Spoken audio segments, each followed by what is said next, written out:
Hi, I'm Brian from Reload, Orange County Reloading Supply in Anaheim. Got a call the other day from a customer who had been to the doctor and was told that the lead levels in his blood were, quote, elevated. How elevated, I don't know. I didn't bother to ask. Point being, if you're handling lead, either you're casting, you're shooting, you're reloading, whatever it is you're doing, yeah, this is something that you should at least have a basic understanding about. Lead levels is generally used on a scale from 1 to 20 in the medical field to give a numeric value to have an idea of what's low, what's high, what's normal, that type of thing. So you have generally 1 would be the lowest, 20 being the highest, and when you have levels of somewhere between 5 and 10, that's generally where the medical world says we need to start doing something about it. Some say the number is 10, others say 5, fine, let those people argue about it. Bottom line is all we need to understand is really where we can get lead into our bloodstream, the mechanism of transmission into the blood, which is predominantly easily through the mouth, the mucous membranes, and in our lungs. The alveoli, if you inhale stuff that's in the air and it gets down into your lungs. Your skin is actually a pretty decent barrier against having lead being absorbed into your bloodstream. But if you're casting, if you're hand loading and you're using cast lead bullets, fine, put on some gloves. Having this in your hand is not going to elevate your blood levels. What happens is if you get little tiny particles that are coming off, little particles of dust, and you then don't wash your hands, you eat something, you get that into your mouth, those tiny particles will be more rapidly absorbed through the mucous membranes in your mouth and then get directly into your bloodstream. Typically, if you're at an indoor range and you're shooting, lead cast bullets, or even actually full metal jacket bullets, I don't know if you're aware of this, but full metal jacket projectiles, if you simply buy factory ammunition, you may not be aware, but there's actually exposed lead on the base of the case. There is a lead core that's typically going to be lead wire that is cut to size, and then you've got this little cup that's made out of copper, and it's swaged to smash it into the shape of a projectile. Well, there's exposed lead there, so when you shoot it, it goes out the barrel. There's a tremendous amount of heat on the base of that thing, and you get tiny globules of lead that are going off out into the air. So if you're at an indoor shooting range and you notice that the blowers are not on behind you, walk out front and ask the person working at the counter, hey, would you turn the air on, please? Keep that stuff blowing that direction. They've got filters that are going to have that circulating back through, so what comes back into the building is going to be clean air, and then you're not breathing that stuff. Otherwise, if you have a plated bullet, copper-plated bullets are 100% encapsulating the lead core. Powder coat or high-tech coating, these things, it's a baked-on, it's like a polymer-based product, and you put the projectile in there and heat is used to adhere to the lead core. This stuff is becoming more and more popular because it doesn't leave residue in your barrel. It doesn't start burning off. Well, the stuff that I sell here in the shop, you got 2,700 feet per second before it starts to burn off or leave any residue. And these are typically handgun projectiles, so that's not a velocity you're going to get out of a handgun anyway. But there's no residue left in the bore for the next shot for the carbon to stick to, so it keeps your barrel whistle clean, but you don't get the leading in your barrel either. So at the end of the day, when you need to clean that gun, if you've ever scrubbed lead out of the grooves or the forcing cone or whatever in a barrel, that can be not fun, but you've got little tiny particles that you're going to be dealing with. And again, that's the little devil in the details. It's because it's the little tiny foxes that spoil it all. So in that instance, when you're cleaning, if it has something to do with lead, you're going to be dealing with little tiny particles. So by all means, if you want to put on a mask, put on a mask. If you want to wear gloves, get yourself some nitrile gloves. If you're aware of whether or not you have latex sensitivities, don't buy latex gloves. If you do, you will figure out real quick you should have got nitrile. So when you shoot, you go home, you clean the gun, you keep that in mind so we're not breathing stuff that's going to go down into our lungs and get absorbed into the bloodstream. And then if it's going to be something we're handling with our hands, that we're going to put on some gloves. If you want to wear a mask, that's fine. If you're casting, do it outside or have a fan behind you that's blowing the lead vapor away from you. When you're at an indoor range, if the blowers aren't on, walk out front and ask the person at the counter, hey, will you please turn the blowers on, the air on.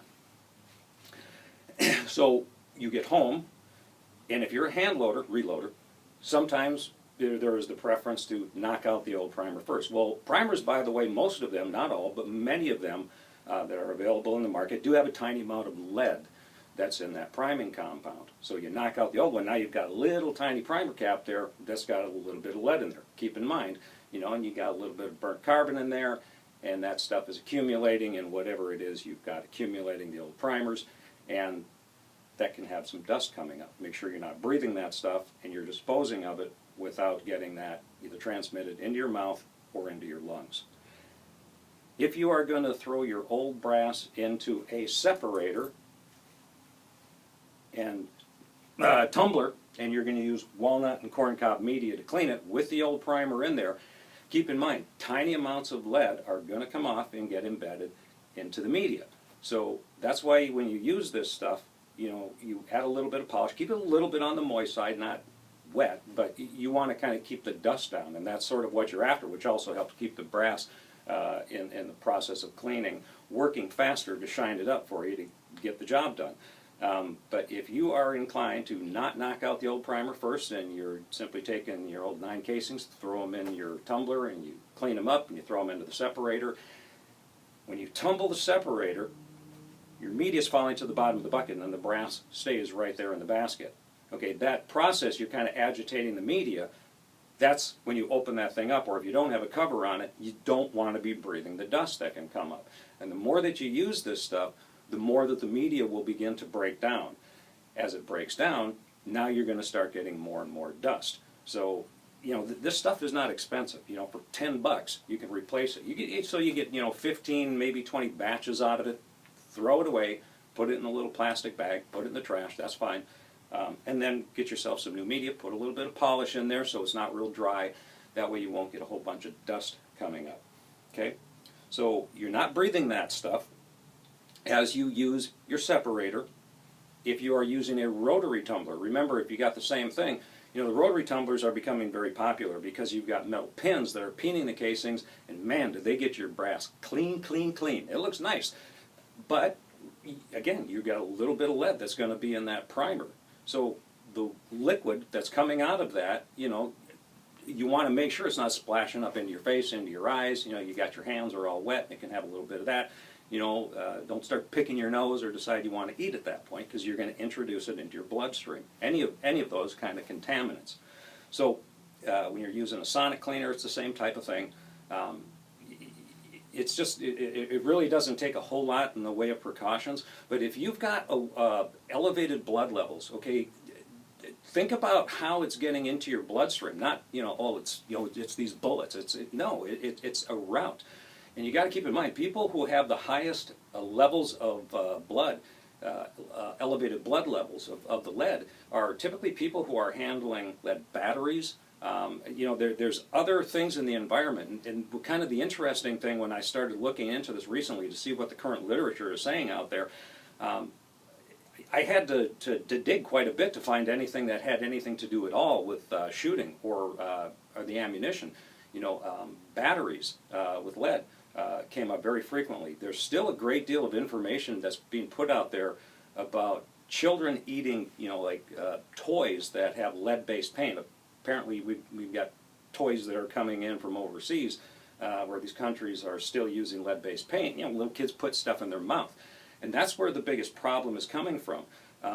Myself personally, I have never had elevated levels of lead in my bloodstream. And I mean, this is what I do. I'm around it constantly. People who I have known who work in indoor shooting ranges need to get their blood levels checked. I believe they do it around here monthly.